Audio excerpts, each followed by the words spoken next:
What's up everyone, and thank you for stopping by the channel. Today's project isn't about any one piece of equipment, but it's how to keep it out of the service shop, and it starts with what's on this table.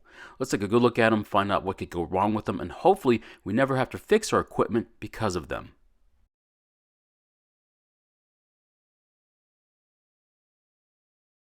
In this video, I show you how I treat my gas and mix it for my 2-cycle equipment, but this may not directly apply to your machine. Always read your owner's manual and mix it accordingly for your specific piece of equipment. Ethanol in gasoline is not very kind to small engines, and we have to take certain steps to keep it from damaging carburetors and fuel lines. But if you take these extra steps, you can prevent it from destroying your equipment. And the first step for me is treating the gasoline I get from the pump, even if it doesn't contain any ethanol. And for my 2-cycle equipment, it's proper mixing of gasoline and oil. Now, my fuel stabilizer of choice is Stable, but there are plenty of other brands out there on the market to choose from. Just check your local auto parts store. And I do want to note, this is not a sponsored video. I bought all the products shown and use them on a regular basis. I'm aware that there are people out there who are very loyal to one brand of fuel stabilizers, but this is the brand I use and I've had a lot of success with it. The first thing I need to do is look at the instructions, and this particular brand suggests mixing 1 ounce with every 2.5 gallons, which will pose a problem if your fuel container isn't that exact size. Mine happens to only be 2 gallons, but a little extra stabilizer won't hurt. Simply remove the smaller cap and then break the seal, and then squeeze the bottle so the stabilizer flows into the measuring portion of the bottle. And then according to the instructions, we need to get it near the 1 ounce mark, and then we can pour it into the gasoline container. Now you can do it at the pump as well, but I'll add it now and then take it to the gas station. Now the station I'm at offers gasoline with no ethanol, so that's the one I'm going to use, and I'm also going to choose 89 octane. Check your owner's manual and see what the minimum octane rating is for your specific piece of equipment.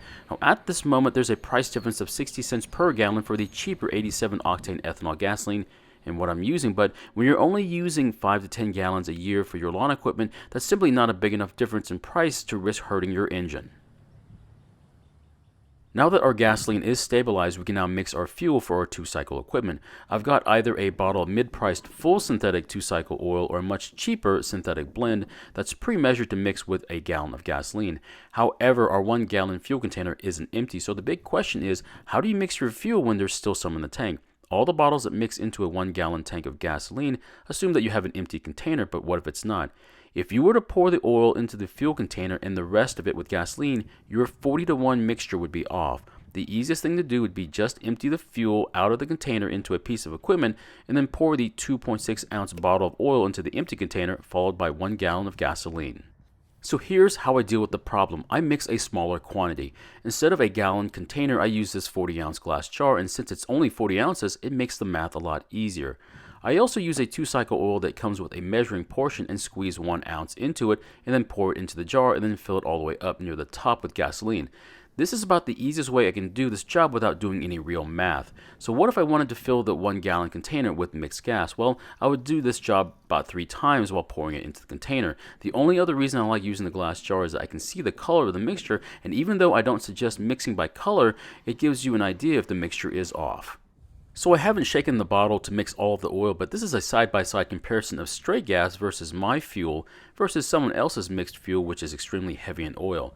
A fuel that has too much oil in it will cause your 2-cycle engine to smoke a lot, and it could also foul out your spark plug, causing it to run poorly. Another problem with too much oil is that your spark arrestor screen could clog up with carbon and cause more running problems. And of course, fuel that doesn't have enough oil in it will experience excessive piston ring wear and simply won't last as long as it should. Now, of course, if I was wanting to run a 50-to-1 fuel mixture, I would find a container that's about 50 ounces to mix with. I'm not saying everybody should do it this way, but it's so simple to do it this way that I just prefer it. So my question is, what do you think about the way I mix my fuel? Does it make sense, or am I going about this the wrong way?